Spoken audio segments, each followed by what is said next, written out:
Hey guys, welcome back to my channel. Simone here, and today I am going to do my March wrap-up. So I'm going to talk about the 10 books that I read in the month of March. March was a very strange reading month, but I definitely read more towards the end of the month, mainly because like we were at home, so I had like more time to read, I guess. But yes, so first I will do some stats for you. So like I said, I read 10 books in the month of March. I didn't have any 5 stars in March. I had 4 4 stars, 4 3 stars, a 2 star and a DNF. So it was a bit of a mixed bag, I guess, but I definitely feel like I'm not finding as many 5 stars at the minute.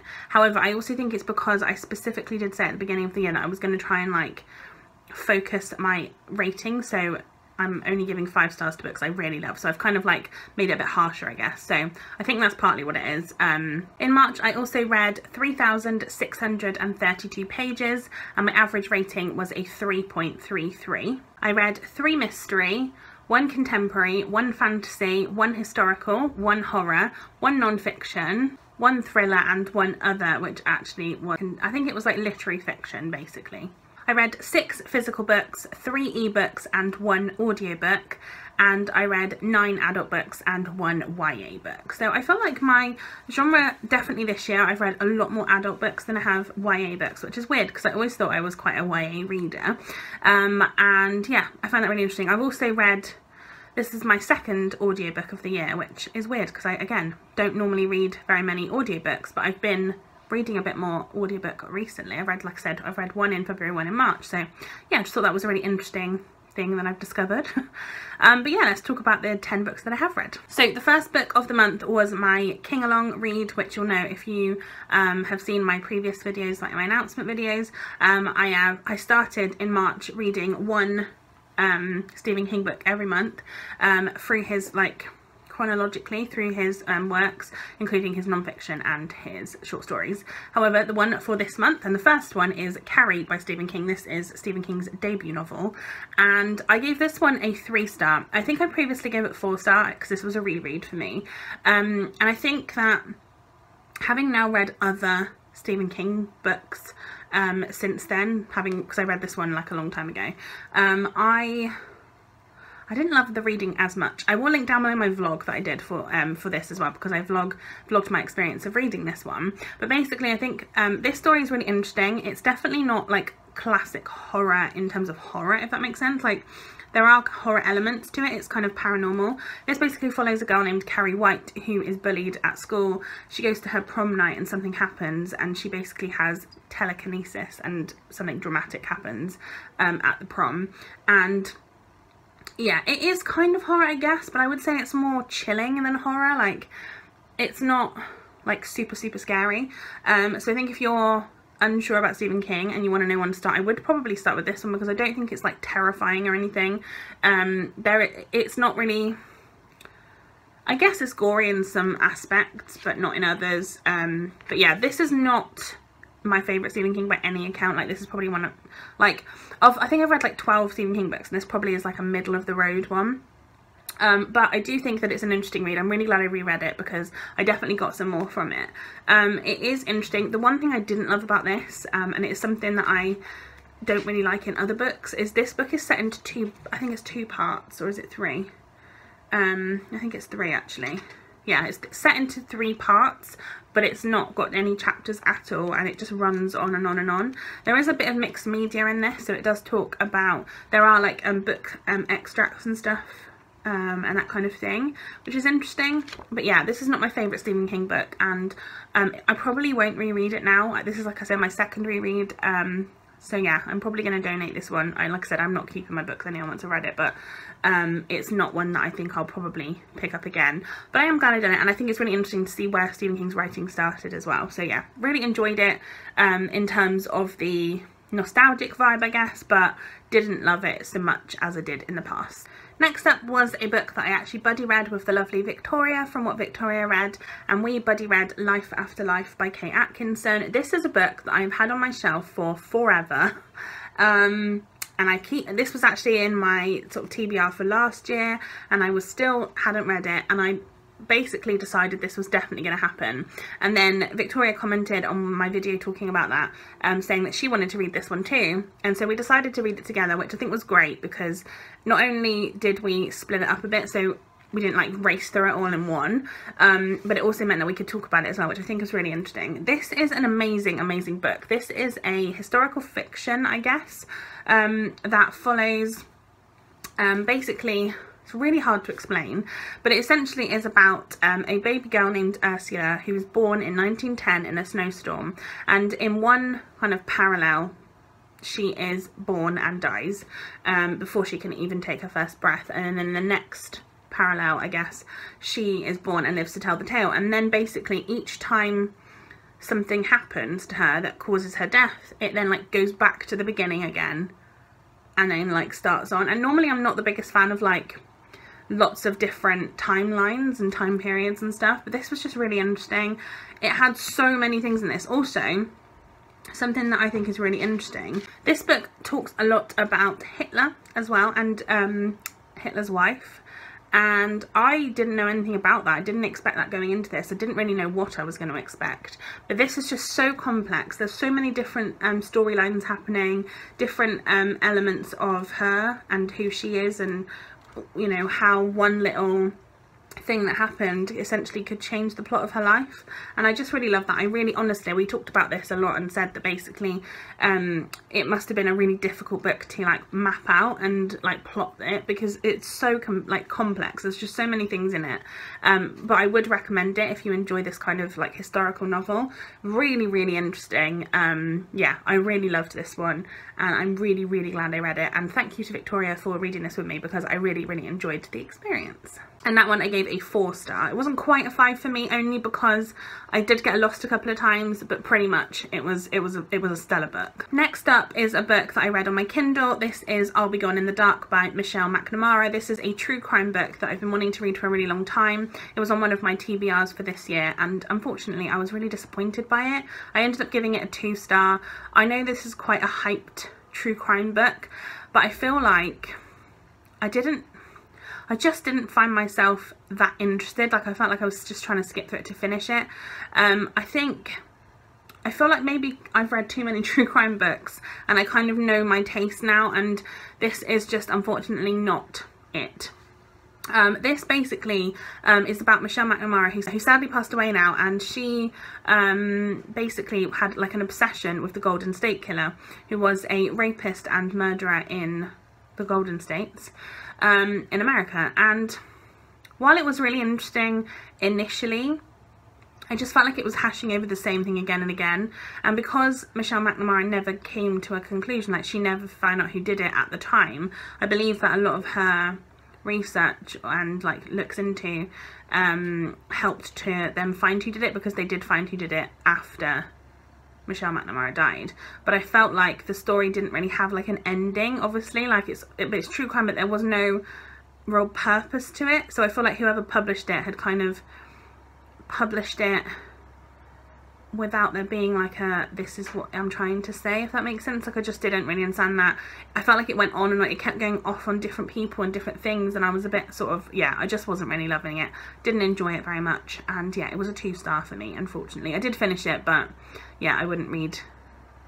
I feel like I just know the type of like true crime I like, and that's just not it, unfortunately. Number 4 that I read this month was Northern Lights by Philip Pullman. I actually listened to this one on audio while following along in the book itself.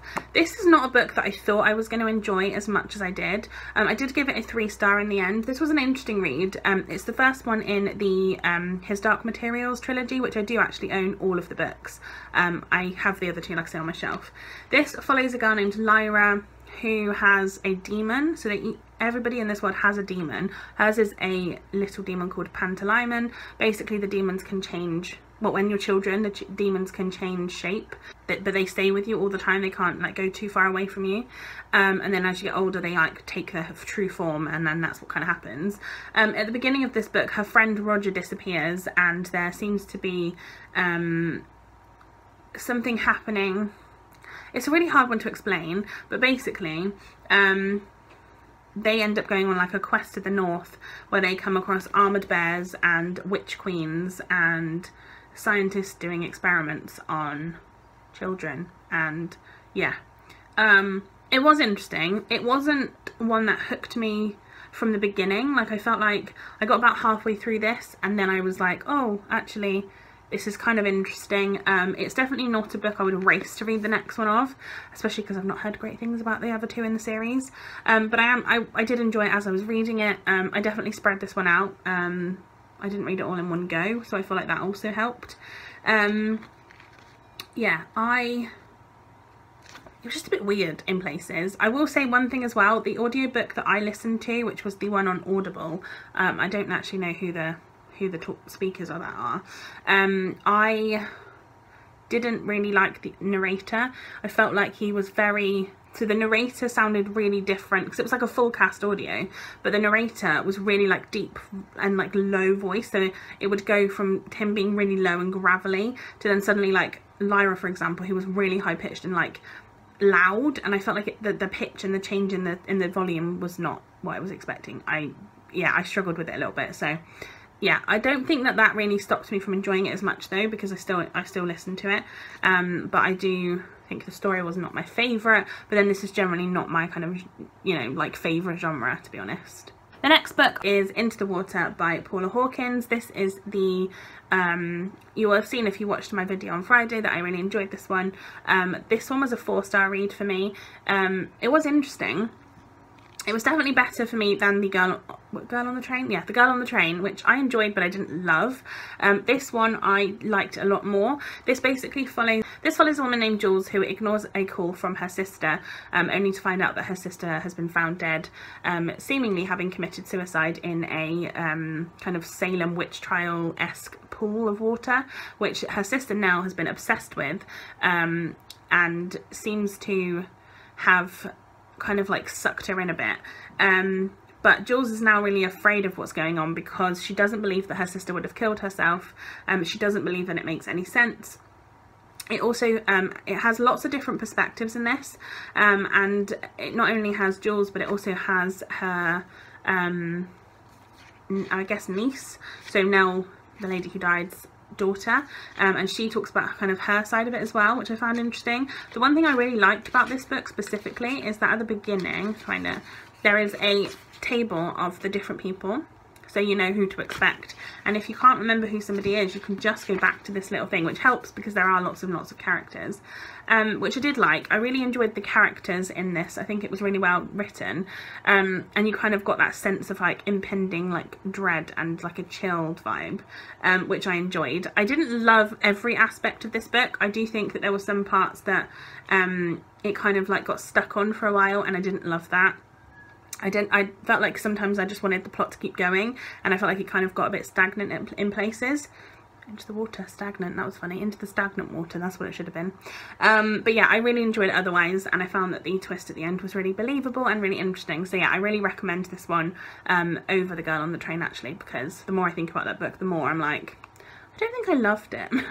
Next up is a book that I read on my Kindle. So in my Wheel of TBR, which I'll link down below for March, I said I was going to read The Ice Maid's Tale by Mandy Morton, which turns out is actually the 8th book in a series. So, and I had it on my Kindle. I'd been sent it as an e-arc, but unfortunately I decided I want to read the series from the beginning. So on my Kindle, I have Kindle Unlimited, or I did, and I decided to pick up the #2 Feline Detective Agency by Mandy Morton, which is the first book in that series, and I really enjoyed it, actually. It was a 3-star read. It was kind of silly, but it basically is a detective agency novel, but it's about cats. So the cats, essentially, it's the cats who are, they're like people, but they're cats, if that makes any sense.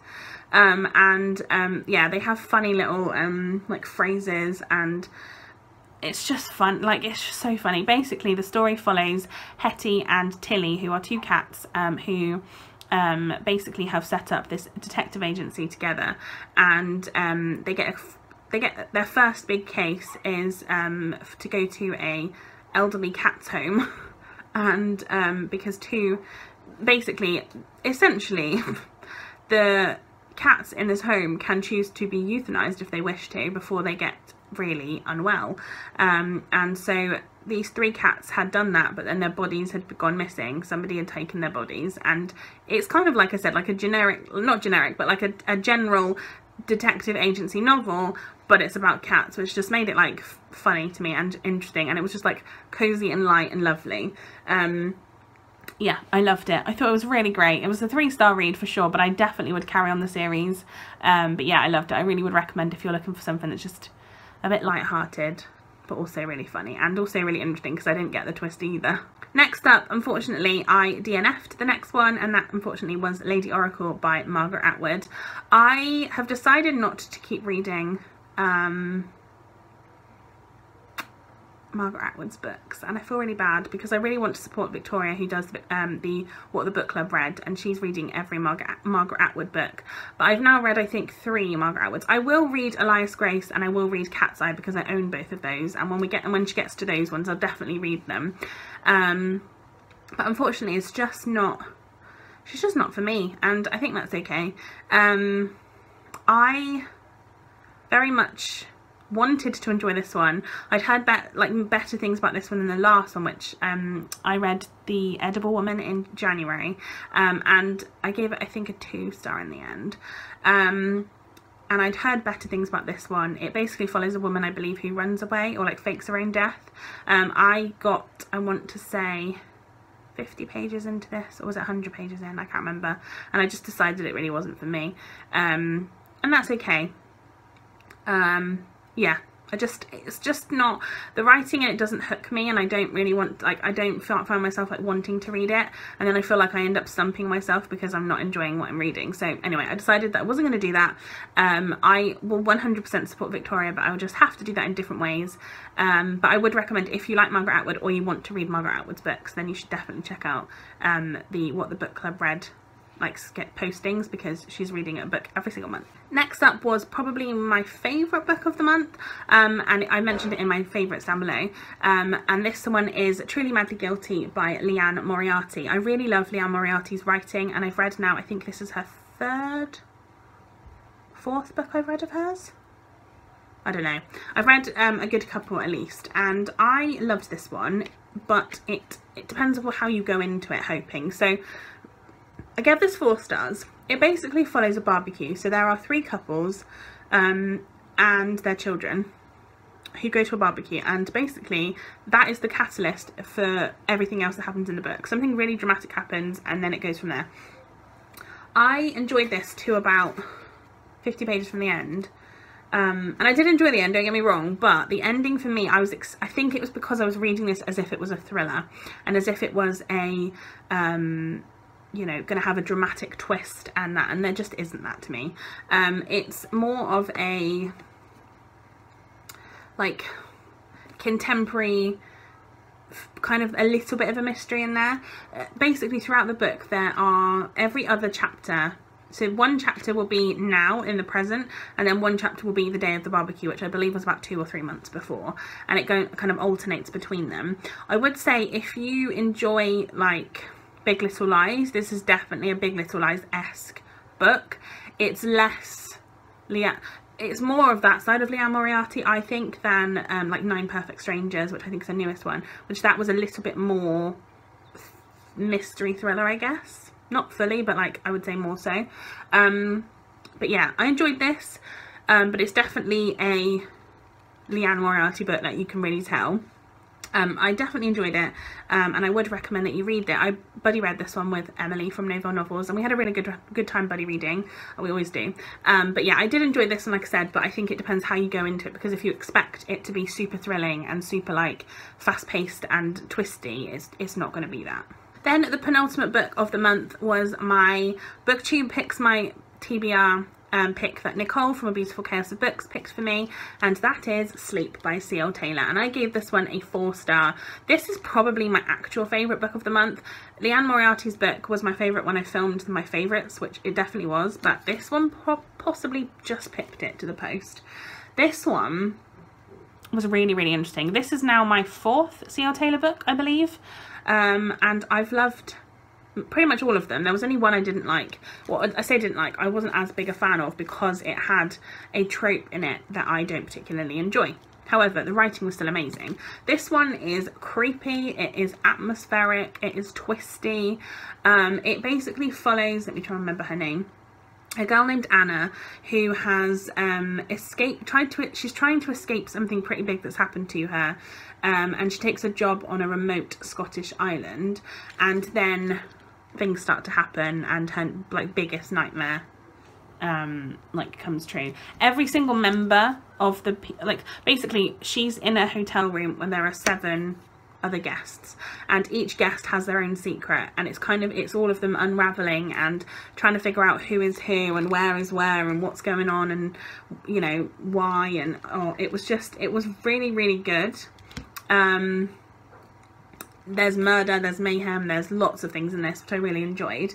Yeah, I would highly recommend this. I really, really, really enjoyed this. Probably, I'm trying to think if this is my favourite C.L. Taylor book. I think it is, you know. I would say this is probably my favourite. I'm trying to remember. If it's not my favourite, it's definitely my top 2 of the 4 that I've read. So yeah, I would recommend this highly. If you love thrillers, you'll really, really enjoy this one. I love that the front says 7 guests, 7 secrets, 1 killer. Do you dare to sleep? And this is also one of the creepiest covers I've ever seen. And then the last book I read this month, again unfortunately, was a bit of a disappointment. Does finish on a low, I'm afraid. But this is Anatomy of a Scandal by Sarah Vaughan. The reason this is a disappointment to me is because I basically made a video, I think it was beginning of, was it 2018 I made? And I was like, this is a book that I'm really excited about, because this literally says engrossing psych thriller come courtroom drama, which are like my 2 favourite things, and I expected that I was going to like this a lot more. This follows what happens when I'll just read the back to you. It says, a high profile marriage thrust into the spotlight, a prosecutor who believes justice has been a long time coming, a scandal that will rock Westminster and the women caught at the heart of it, which, like I said, sounds like a really interesting premise. I was so excited to read this one, but it was a bit boring. Like, it was, I don't know, it was interesting in parts and I did enjoy it, but then it would go on for ages somewhere else on a different tangent and I just couldn't really, yeah, I felt like the pacing of this was off. This book is, how big is it? This book is 400 pages long, and I felt like it definitely did not need to be that long. It could have easily have been like 300, knock off 100 pages and just get to the point of the story. It was interesting. There was there's definitely some trigger warnings for rape, violence, sexual assault, lots and lots of things like gaslighting, yeah, so many things.